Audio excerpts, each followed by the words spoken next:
السلام علیکم ورحمۃ اللہ وبرکاتہ۔ اللہم صلی علی سیدنا محمد وعلی آل سیدنا محمد وبارک وسلم۔ بعدد کل شیء معلوم لک وبعدد کل ذرۃ مئتا الف الف مرۃ وبارک وسلم۔ رضیت باللہ ربا وبالاسلام دینا وبمحمد صلی اللہ علیہ وسلم رسول النبی۔ رضیت باللہ ربا وبالاسلام دینا وبمحمد رسول النبی۔ عزیزان گرامی، ایک سوال ہے کہ نماز جنازہ کے اذکار میں ہم سورۃ فاتحہ پڑھ سکتے ہیں؟ ایک دوسرا سوال یہ ہے کہ کیا اس میں ہم کوئی قرآن مجید کی صورت پڑھ سکتے ہیں؟ دو تیسرا ان کا جز یہ ہے جس طرح الف ب ت، کیا ہم پوری سورۃ ابراہیم اس میں پڑھ سکتے ہیں؟ الف ب پ ت، اس طرح اے بی سی 1 2 3 یہ جز ہوتے ہیں۔ کیا ہم اللہم اغفر لحینا کے بعد اور دعائیں پڑھ سکتے ہیں؟ کیونکہ ہمارے احناف کی نماز میں اور یا غیر مقلدین ہیں یا اور جو لوگ ہیں ان کی نماز میں فرق ہے۔ تو شاہ صاحب آپ نا اس کی وضاحت کرے تاکہ ہماری اصلاح ہو سکے۔ عزیزان گرامی، الجواب یہ ہے تفہیم المسائل فقہ کی اختلاف۔ اس میں تو میں نہیں پڑھنا چاہتا تھا، لیکن جو مریدین دو صحباب سوال کریں گے، ظاہر ہے وہ کسی تردد کے شکار ہیں تو سوال کر رہے ہیں نا۔ تو یاد رکھیے گا کہ ہم اہل سنت الجماعت ہیں، ایک۔ دوسری بات، ہم حنفی ہے، ہم ماتریدی ہے، اس میں تو شک نہیں ہونی چاہیے۔ نماز جنازہ کے جہاں تک اذکار کا تعلق ہے تو پہلے سمجھیے رسول اللہ صلی اللہ علیہ وسلم نے فرمایا جنازے کو جلدی لے جاؤ،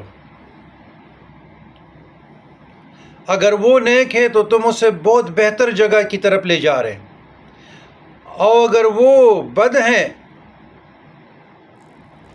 یعنی نیکی کے علاوہ ہے تو ایک برائی ہے جس کو تم اپنے گردنوں سے اتار رہے ہو۔ صحیح البخاری 13-15۔ اذا ادعت الجنازۃ فاحتمل الرجال على عناقهم فان كانت صالحة قالت قدموني وان كانت غير صالحة قالت لاهلها يا ويلها اين تذهبون بها يسمع صوتها كل شيء الا الانسان ولو سمع الانسان لصعق۔ صحیح البخاری 13-16۔ یہ جب جنازہ کو رکھا جاتا ہے تو لوگ اس کو اپنے گردنوں پہ اٹھا لیتے ہیں، یہ گردنوں پہ، اگر تو وہ نیک ہے، حدیث کا ترجمہ یہ نیک ہے تو وہ کہتے ہیں مجھے آگے کرو، اگر وہ بدعمل ہو تو اپنے گھر والوں سے کہتے کہ ہائے افسوس مجھے کہاں لے جا رہے ہو۔ سوائے انسان کے ہر مخلوق اس کی آواز سنتی ہے، سوائے انسان کے ہر مخلوق اس کی آواز سنتی ہے۔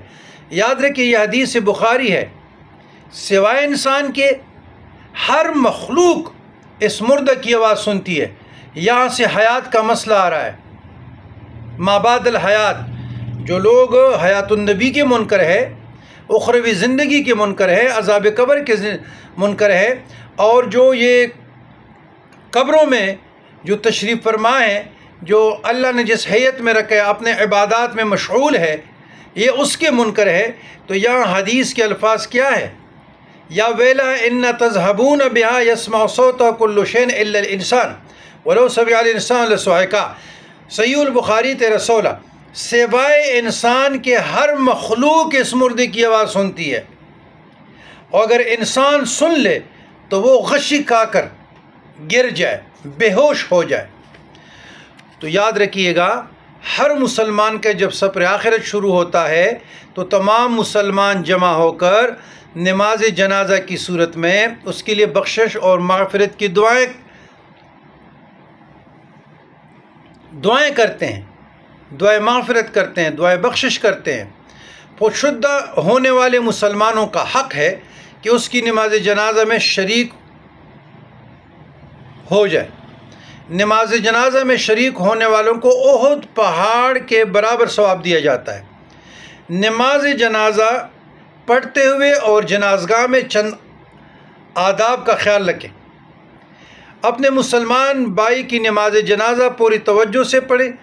جس طرح آپ چاہتے ہیں کہ میری نماز جنازہ پڑھی جائے، آج اسی طرح دوسروں کی نماز جنازوں میں غفلت کے لیے کھڑے نہ ہو، پوری توجہ کے ساتھ، ذوق کے ساتھ، شوق کے ساتھ، ادب کے ساتھ، اور اندرونی جو آپ کی کیفیت ہے اس درد کو سامنے رکھ کر پورے خشوع و خضوع کے ساتھ کھڑے ہو، تو تاکہ آپ ایسے تصور کریں کہ یہ میں اپنا جنازہ پڑھ رہا ہوں۔ کل ان کے مرنے کے بعد کوئی ان کے لیے توجہ سے دعائیں کرے گا، کم از کم ایک ہی دعا تو بندہ یاد کرے نا، دعائے مغفرت اور بخشش کے۔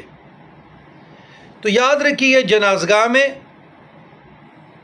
جس طرح ہمارے خوشیوں میں ہوتے ہیں، کوئی فنکشن ہوتا ہے، پروگرام ہوتا ہے، شادی ہوتی ہے، تو وہاں بے تکلفی نہ کیا کریں، گفتگو پہ کنٹرول رکھیں، زیادہ ہنسیں، سیاسی باتیں، سیلفیاں، ادھر ادھر موبائل میں لگے رہنا، یہ نہ کریں۔ کوشش کریں آپ کا موبائل آف ہو اور آپ آخرت کی باتیں کریں۔ جو دنیا سے گئے اس کی اچھائی بیان کرو۔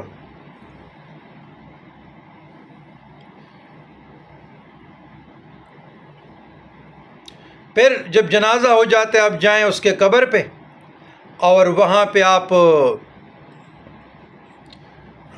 جو بھی آپ کو ذکر اذکار آتی ہے قرآن کی تلاوت کریں، اور احد کے پہاڑ کے برابر حدیث میں جو آتا ہے، انشاءاللہ آپ کو ثواب ملے گا۔ اگر آپ مسلمان ہیں تو رسول اللہ کے طریقے کے مطابق نماز جنازہ پڑھیں، اصحاب کے طریقے کے مطابق، پھر دفن کفن کے سارے معاملات کریں۔ اگر یہی آپ وہاں پر فضول کاموں میں رہے، جس کو آپ بدعت کہتے ہیں، تو وہ گمراہی اور آگ ہے۔ اب نماز جنازہ میں تکبیر سے پہلے کچھ یہاں پر ضروری باتیں میں عرض کرنا چاہتا ہوں۔ نمبر 1، ہمارے ہاں ہم قبائلی علاقے ہیں، ٹرائبل ایریا سے ہیں، پختونخوا میں جمعیت ہو جاتی ہے تو ہمارا رواج یہ ہے کہ ہم حجروں میں بیٹھ جاتے ہیں، کھلی ڈھلی جگہیں ہوتی ہیں، وہاں ہر کوئی آتا ہے اور کہ دعائے مغفرت کرے۔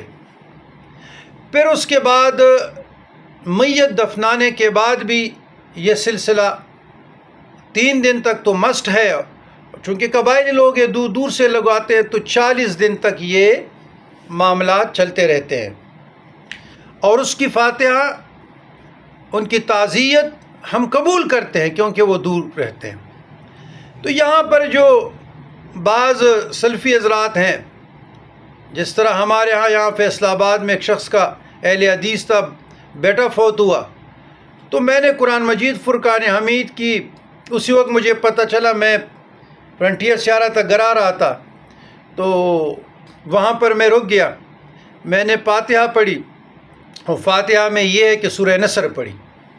سورہ نصر، اس نے کہا جی آپ نے یہ کیوں پڑھا، آپ نے یہ ہاتھ کیوں اٹھایا، یہ حدیث کے خلاف ہے، یہ ہے وہ ہے۔ اچھا، بجائے اپریشیٹ کرنے وہ میرے ساتھ الجھ پڑا، یہ کافی سالوں کی بات۔ میں نے کہا جناب بات یہ ہے، ایک تو آپ کو مولوی کہتے ہیں، آپ مولوی ہے نہیں، ہم نے اپنے عقائد اہل سنت کے مطابق کیا، آپ مجھے بتائیں کہ آپ کے پاس کون سی ایسی حدیث ہے ممانعت کی کہ میں نے سورہ نصر پڑھی، قرآن کی کوئی سورت بھی آپ پڑھ سکتے ہیں، میں نے سورۃ فاتحہ پڑھی، سورہ نصر پڑھی، سورۃ اخلاص پڑھی، اچھا اس تو بعد درود 3 مرتبہ پڑھی یا استغفار پڑھی، اور میں نے سال ثواب کے لیے دعائے مغفرت پڑھی، تو آپ کے ساتھ کون سی حدیث ممانعت کی بات کہ 3 دن کے بعد دعائے مغفرت، دعائے بخشش کرنا بدعت ہے؟ چپ کر گیا۔ پھر ہائیں شائیں پھر دوسری بات پہ آیا کہ جی آپ عدم رفع یدین کرتے، حدیث کہیں ہے؟ میں نے کہا یہ دو حدیث نسائی میں بھی موجود ہے، اور آپ جو رفع یدین کرتے ہیں تو ابھی تو میں تعزیت کے لیے آیا ہوں، دعائے مغفرت بخشش کے لیے آیا ہوں، تو اگر آپ کا بڑا شوق ہے تو اس نے فوراً نسائی کو اٹھا لیا، تو نسائی میں تو یہ حدیث موجود ہے۔ وہ کہ جی بخاری اور مسلم میں رفع یدین کی، میں نے کہا بخاری اور مسلم میں جو رفع یدین کی حدیث ہے نا، اس میں بھی کلام ہے۔ اب میں نے کہا کچھ لوگ ایسے باندھتے ہیں، یہ کہاں لکھا ہے؟ کچھ لوگ ناپ کے بالکل نیچے باندھتے ہیں۔ تو بہرحال ایسے کمبخت لوگ بھی ملتے ہیں۔ تو کہنے کا مقصد یہ، ہمارے ہاں دعائیں پہلے شروع ہو جاتی ہے، بعد میں شروع ہو جاتی ہیں، پھر 3 دن باقاعدہ مسجد میں لوگ جب نماز پڑھتے ہیں ہم قبرستانوں کا رخ کرتے ہیں، اور وہاں پر سورہ یاسین اور تبارک الذی کے ایک رسم ہے، رواج ہے، وہ ہم پڑھتے ہیں۔ تو دعا ہر حال آپ پڑھ سکتے ہیں۔ میں نے کہا ہم اپنی کلچر بھی ایکسپلین کریں نا جی۔ یہاں پنجاب میں ڈیفرنٹ ہے، پنجاب میں جب میت ہو جاتی ہے یہاں ہاتھ نہیں اٹھاتے، پھر میت کے بعد دعائے مغفرت دعائے بخشش کرتے ہیں، اور یہاں کلخانی باقاعدہ ہوتی ہے، ہمارا تیسری ہوتی ہے دریمہ، یہاں کلخانی ہوتی ہے، تو کلخانی جائز ہے۔ فی زمانہ فرفتن دور میں یہ اجتہادات کی ضرورت ہے، تو لوگ بھی مصروف ہیں، تو بہت اچھا عمل ہے کہ اس میں قرآن مجید کی تلاوت ہو جاتی ہے اور ذکر فکر ہو جاتا ہے، صالح ثواب ہو جاتا ہے، لیکن تکلفات سے دور رہیں۔ کلخانی میں آپ دعائے مغفرت بخشش کریں، قرآن مجید کی تلاوت بالکل کریں، سورتیں پڑھیں، اپنے علماء سے مشورہ کریں، وہ آپ کو بتا دیں گے کہ فضیلت کے اعتبار سے یہ پڑھیں، یہ پڑھیں، یہ پڑھیں، درود شریف پڑھیں۔ لیکن وہاں پہ لذیذ کانوں سے تکلفات سے گریز کریں، کیونکہ یہ پھر بدعت میں آ جاتا ہے، تو یہ کانوں مانوں میں نہ پڑھیں، اور بقایا آپ لوگ جتنے بھی صالح ثواب کر سکتے ہیں وہ جائز ہیں، اس میں کوئی شک نہیں، اس میں لا شک کا، اس میں کوئی شک نہیں۔ والسلام علی من اتبع الہدی۔